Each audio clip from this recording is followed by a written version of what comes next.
السلام علیکم جی. وعلیکم السلام. سم خیال دی جی دا عمران خان چې کوم دی سبت نه جوړ کی کنه هر څه خلاف دي کنه که حالاتو تو ګورې آب و هوا هم خرابه ده د اسلام آباد هوا هم خرابه ده نور باقي خپوی نو لکه دا ټولې هواګانې د هغه خلاف دي نو هلته کې 14 جماعتونه هم چې دي هغه هم دي نو مخکې درته څه امید ښکاري. ایاک نعبد و ایاک نستعین. د خان صاحب عقیده ده په دې باندې چې الله خاص تا عبادت کوو او خاص تا نه مدد غواړو. خان صاحب چاته نه جوکاویږي. د خان صاحب سره انشاءالله د الله امداد وسه دی. د خان صاحب سره د پاکستان قوم سپینګیره یوت خو چې څومره د عمران خان سره ولاړ دی ولې چې د موبایل دور دی یوت خپل هر څه ویژن ګوري یوت ته د عمران خان سوچ ګوري چې عمران خان د چا دپاره لګی دی بل قوم په دې باندې پوه شوی دی چې دا امپورټډ حکومت د چا په ایما باندې په موږ مسلط شوی دی څنګه مسلط شوی دی د دې پاکستانی قوم باچا خان یو د مثال ورکړی دی 45 کاله مخکې چې دا ملک آزاد شوی دی خو دا قوم اوس هم غلام دی. عمران خان دا ملک هم د غلامۍ نه ازادوي او دا قوم هم د غلامۍ نه ازادوي. امپورټډ حکومت د دې عوامو چې دا کم حال جوړ کړی دی ته د یو چابړي والا نه دلته تپوس وکړه ته پخپله د میډیا سره ریلیټډ سړی چې ستا ګزاره په کومه طریقه باندې روانه ده ته د میډل کلاس خلکو نه تپوس وکړه چې د هغو پوزیشن کوم ځای ته راغله ستا غوړي کوم ځای ته راغله ستا چیني کوم ځای ته راغله ستا پټرول مصنوعات چې ستا څومره په بره باندې ځي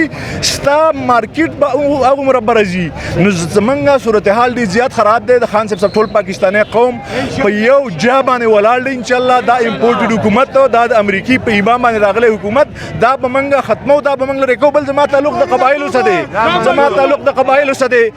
په قبایلو باندې چې د دې امپورټډ حکومت کم زیاتی وکړو زمونږ خان صاحب د 50 ارب روپو نه بجټ راواغسته 131 ارب روپو ته ورساو. دې ځله خو تاسو بیا خراب شوئ. دې ځله زمونږ باندې امپورټډ حکومت چې کله راغی نو په ما باندې 31 ارب روپۍ په قبایلو باندې چې قبایل 15 کاله تباه شوي دي برباد شوي دي لوټلي شوي دي بېکوره شوي دي په هغه خلکو یې کټ ولګاو. په کار ده چې دا امپورټډ حکومت دا دوی کمې خبرې کولې چې قبایلو دوی مزید ریلیف ورکړی بل زمونږ د صحت منسټر ته یو خط رالیږلی دی فیډرل ګورمنټ چې د مرج اضلاع کم تاسو په صحت کارت کې شامل کړي دي دا موږ نشو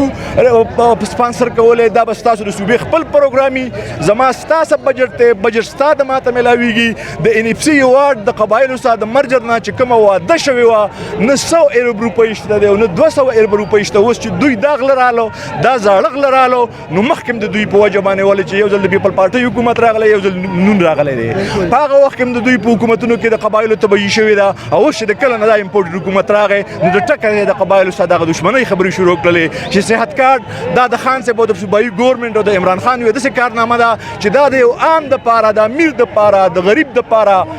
زما الحمدلله اوس کېږي زما بل ورځ خور اپریشن شوی دی سټنټونه پرې په هسپتال کې پاس شوي دي یو غریب سړي ته چې د 2 3 ګروپو بیماري راشي هغه چابړي ماري هغه فروټ خرڅوي یا سبزي خرڅوي اب څه غم کوي دا خان صاحب د ملک په خپلو شپو ودراو دا قوم په خپلو شپو ودراو خو غیرت پکې پیدا خلک را بیدار شوی دی او انشاءالله چې ټول خلک د عمران خان سره ولاړ دی او موږ دا عهد پاکستانی قوم کړی دی چې د هغه پورې نه خان صاحب په ارام کینو نه موږ په ارام باندې کینو چې د څو پورې دا امپورټ حکومت ختم شوی نه. یو تپوس تاسو نه دا کومه چې 3 روپۍ پټرول به ګران شو د خان صاحب په حکومت کې نو شپږ ورځې به دا روډونه ډکو د اساسو پی ټی آی ورکران څنګه ورکران دي چې 85 نه واوړې د تیل 233 رو رسېده او ستاسو نن دا د پیلنې احتجاج دی دا وجه څه ده جی؟ یره جی لاول خو ډېر زبردسته کوېسچن دی وکړو او د دې کوېسچن جواب به زه د دې کوېسچن جواب به هم زه ستا نه اخلم ستا ته چپ شه لکه زه خبره کوم د دې کوېسچن چې تا په ما باندې کم وکړو د دې کوېسچن جواب به ته ماله راکې چې کله د عمران خان په حکومت کې به 15 روپۍ یا 3 روپۍ پټرول غوړي چیني ګران شو تاسو به مایکونه راغستي وو کوڅه په کوڅه په سپېږمو به ورمنډل په بازار به ګرځېدلی ستا هغه میډیا چېرته لاړه ستا د میډیا چې کوم صورتحال کمال دی ستا میډیم لیپاپا میډیا ده او ستا امپورټډ حکومت هم لیپاپا امپورټډ حکومت دی یو د ارواي زنده‌باد چې زموږ پروګرامونه چلوي بالکل ښه نیوز او زموږ پښتنو چې کومې چینلې دي باقي نورو چینلو خو موږ مکمل دوی پیسې خان صاحب لیپاپا کلچر ختم کړی و دوی لیپاپا کلچر دوباره شروع کړو د هغه امپورټډ حکومت دپاره لګی دی د عوامو په سترګو کې خاورې وراچوي خو خان صاحب چې څنګه وایي اوس د دغه الکترونیک میډیا دور نه دی اوس د سوشل میډیا دور دی د هر یو سړي سره موبایل اوسه دی هر یو سړی ایجوکیټډ دی هر یو سړی خپل ښه هم پوهېږي هر سړی په خپلو بدو هم پوهېږي او هر سړی په دې هم پوهېږي چې عمران خان د چا دپاره لګی دی د خپل زوی دپاره لګی دی د خپل ورور دپاره لګی دی که د قوم دپاره لګی دی ځکه چې د عمران خان بچي ماشومان دي او دغه چې څومره اساسي دي ستا د ټول لیډرشپ باندې چې ستا اوورال د پاکستان څومره لیډرشپ دی یو واحد دا لیډر دی چې د قائد اعظم نه پس د ملک ته الله پاک یو هیره ورکړی دا قوم د ستاسو په وساطت دا پیغام ورکوم اخري سوال اخري زویم شته دی الحمدلله درې دا دعا کولی شي چې عمران خان په شانتي دي شي یا دا دعا کولی شي چې نواز شریف یا د زرداری یا د بل چا بشي زه دا دعا کوم چې د عمران خان په شان شي چې هغه الریډي زه منسټر یم صوبایي سوشل ویلفیر عشر زکات زما مشر بچی دی هغه زما ټوله حلقه سمبالوي هغه د خان صاحب ټول اکټیویټیز کوي زه نن دلته ناست کوم او زما بچي سکندر خان زما بچی سکندر خان په زرګونو التا خلکو په خپل کلی کې راغان بازار کې احتجاج وکړو په جوړ کې په نورو مختلفو ځایونو کې احتجاجونه شوي دي نو زه دغه پلار یم چې په کومه قافله کې روان یم نو زما نه پکې زما بچي زیات محنت کوي انشاءالله زما نه به زیات زور کوي تھینکس الار جی ډیره مننه ډیره شکریہ جی تھینک یو سو السلام علیکم جی وعلیکم السلام تاسو نوم څه عثمان نوم دی عثمان صاحب په کوم جذبې سره تاسو د جلسې له راغلې او د موجوده حالاتو باره کې تاسو څه وایي جی بالکل جذبه خو پکار ده د خلکو لا لږ به په تیزه خبره کوئ جی جذبه خو د خلکو لا پکار ده ولې چې دا کم مقتدر حلقې دي نو هغه داسې وایي چې دا د 1990 زمانه ده نو بالکل هغه زمانه نه ده 2022 ته سوشل میډیا زمانه ده اوس هم که تاسو ګورئ نو ډېر میډیا بلیک آؤټ دی د پی ټی آی په باره کې خو دا د سوشل میډیا زمانه دا هر څه نه پټېږي صحیح ده لکه تاسو د هر څه نه خبرې ده چې سره خبرې چې څه کېږي خو بس بعضې په ښکاره وایي او بعضې لږ پټ وایي چې زموږ د ملک عزت دی پکې عمران خان باندې مې اعتماد شته جی بالکل یو هغه دی اوس دې ملک کې چې هغه باندې اعتماد کولی شو نور نو شپاړس پارټیانې خو پی ډي ایم کې هم دي په هغې هم نشته نه جی بالکل نه هغه یې مخکې 70 سال حکومت وکړو نو هغه یې خو د دې دریو حکومتو باره کې څه نه دي کړي د دې مقابله کې سم نه دی هغه صحیح ده عثمان صاحب ډېره مننه ناظرین دلته موږ سره یو مشر سړی دی عمر هم تپوس به ترې نه وکړو دی راغلی دی د مردان نه پېښور ته اشنغرۍ کې ولاړ دی او په سایکل باندې د ایونټ لپاره راغلی دی السلام علیکم یاره سرجې زه خو دا بیا غواړم نوم دې څه دی کاکا نوم اندرګل نوم دی او عمر دې څومره دی عمر مې تقریبا 68 سال دی او اوس ووایې چې څه ویل غواړې اوس زه دا بیا غواړم چې دا کم مشران په موږ باندې مخکې 35 سال دي حکومت کړی څلور ځله راغلي دي پوه شوې موږ ډېر تنګ راغلي موږ د خپل ځان دپاره چې موږ د خپل وطن دپاره ځان هم قربانو خو د خدای لپاره دا غله ته موږ نه لرې کوي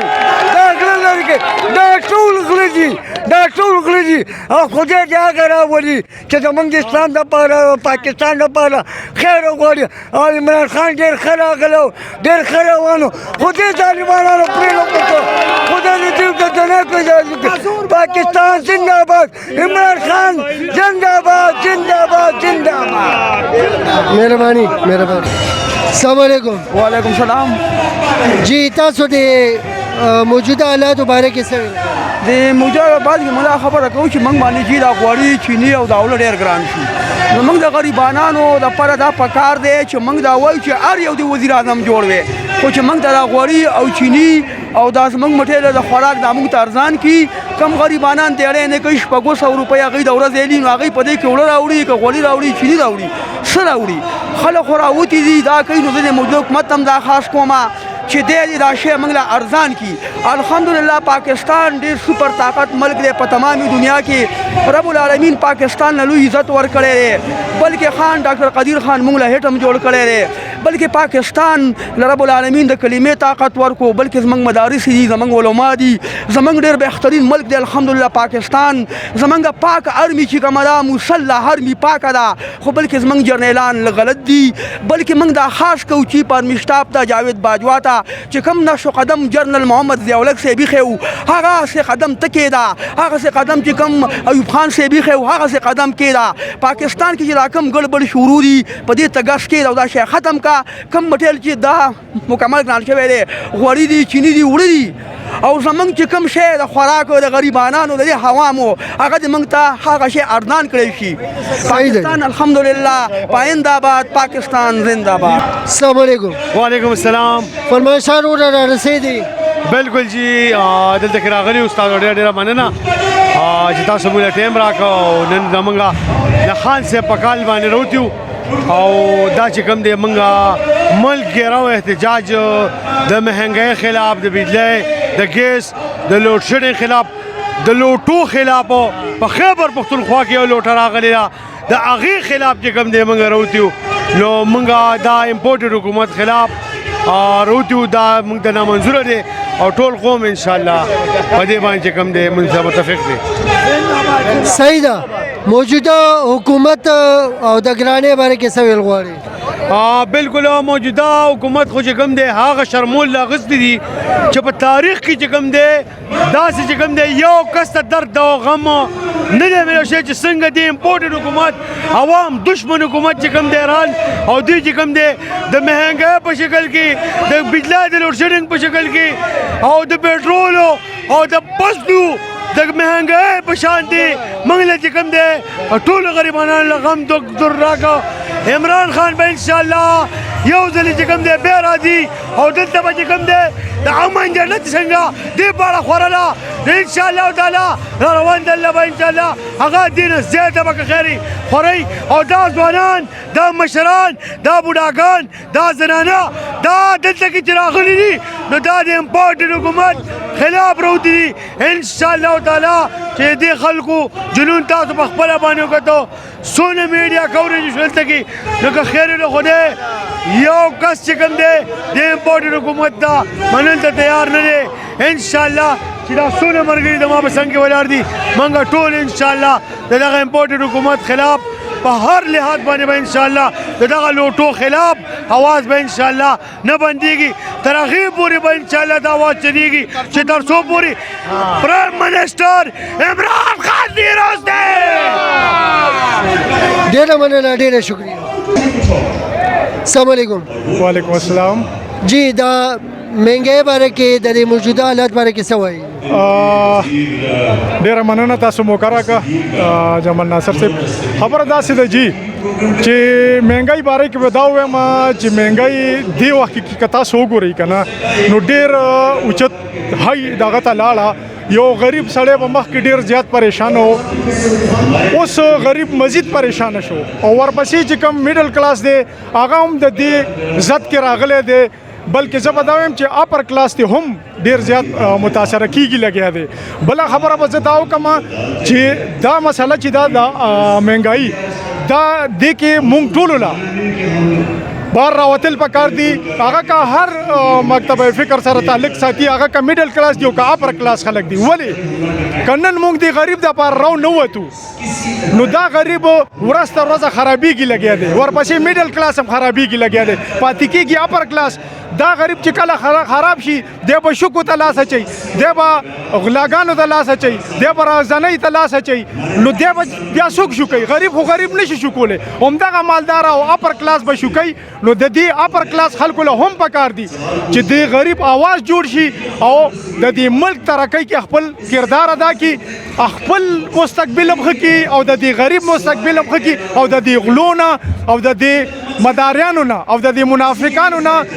د ملک خلاصولو کې د عمران خان سات ورکړي. داسې یو غیرتي لیډر الله پاک موږ له راکړی دی. یو سړی چې په پښتون باندې غیرت کوي، موږ څنګه پښتانه یو چې په موږ باندې یو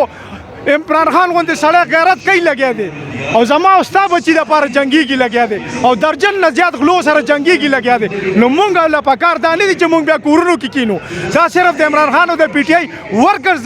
ذمہداري خو نه ده چې د غلو خلاف به لړۍ کوي جنګ به کوي د دې ملک دپاره به جنګېږي دا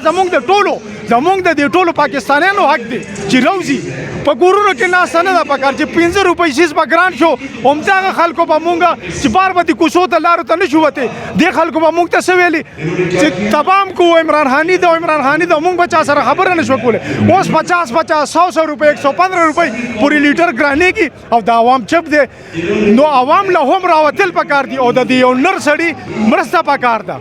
صحیح دی جی السلام علیکم وعلیکم السلام جی کاکا څه ویل غواړې زه دا ویل غواړم چې 50 کال عمر مې دی په دې ټول عمر کې دومره ګراني نه ده راغلې چې کم دی غلو راوسته دا غله چې دي غریب ختموي میډل کلاس ختموي پټونه علاوه عمران خان راغلی دی عمران خان په آواز موږ هر څه کولی شو خپل ځان عمر کولی شو عمران خان زنده باد او دا مرتباد موږ دا ولی خان غلامان نه یو موږ دا نواز شریف غلامان نه یو موږ دا مولانا غلامان نه یو موږ دا زرداری غلامان نه یو د دې بچي به موږ باندې حکومت نه کوي زموږ باندې سره باندې حکومت ونه کوي موږ به بم وتړو خو دی به نه بریدو دی به حکومت نه پرېږدو زموږ دا ټول خلک یو ځای شوي دي عمران خان به یو آواز لبیک ویو موږ هر څه لپاره تیار یو عمران خان زنده باد مهرباني السلام علیکم وعلیکم السلام جی تاسو څه ویل غواړئ زه دا ویل غواړم دا زیاتره خلک وایي چې په پاکستان کې د 14 پارټۍ او د 14 نه دي 19 پارټۍ دي نوې یو اداره ده ورسره هغه هم په پارټۍ کې نن سبا شماره شوه ځکه چې یو ډپارټمنټ یو اداره ده ادارې حیثیت نه وي زموږ په پیسو باندې زموږ په ټیکسونو باندې هغه اداره چلیږي هغې له نه پکار چې هغه راځي سیاست کې مداخلت کوي هغې نن سبا په پارټۍ کې شامل شو هغې خپله پارټي جوړه کړه مهرباني وکړه چې کم خلک هم راځي هغې ته پکار دی چې 19 پارټۍ یادې کړي چې د 19 پارټو حکومت دی هغې نه باوجود دا یې نه وایي چې 17 پارټۍ شوي دي 17 پارټۍ راځي چې زموږ خان صاحب یو خبره وکړي چې مداخلت شوی دی هغې له جواب ورکړي نو پارټي شوه که نه مداخلت شوی دی اول وایي شوی دی بیا وایي نه دی شوی هغې نه باوجود زه دا وایم چې زموږ د کم امپورټډ حکومت مشران ناست دي د هغه په هر یو په جب کې نیشنلټي د یورپ پرته ده هغه پاکستانی قوم څه کوي هغه د پاکستان بچی څه کوي زه وایم انقلاب پکار دی اسلامي انقلاب پکار دی عوام ته اپیل کوم چې راوچت شي داسې به دې نه کېږي ځکه چې هر یو منسټر دی په مرکز کې ناست دی په هر یو په جب کې نیشنلټي ده هغه په پاکستان اعتماد نه کوي روزګار نه کوي هغه کم یو وزیر دماغ ته وښیي چې په هغه انډسټري په پاکستان کې وي زه له جرم ورکوم زه یو روپۍ روزګار نه کوي یو روپۍ ډېره ده په پاکستان په قوم باندې اعتماد نه کوي هغې چې وړي اساسي په یورپ کې جوړوي چې سم وړي د یورپ پیداوار دی په یورپ کې ټریننګ کېږي په یورپ کې ماله تربیت کوي او راځي زما په ملک کې پروټوکول لري په ما مشري کوي زه افسوس سره دا خبره کوم بیا هم وایم هغې نه باوجود بیا هم وایم چې انقلاب پکار دی اسلامي انقلاب پکار دی ټول قوم ته وایم راپاڅئ IMF غلامانو انشاءالله که ژوند دي د دې نه به ځان خلاصو الله ته منظوروي دا یو ځل مرګ دی یا مخکې یا وروسته ایمان چې چا مضبوط یا هغه به د مرګ نه نه یېرېږي والسلام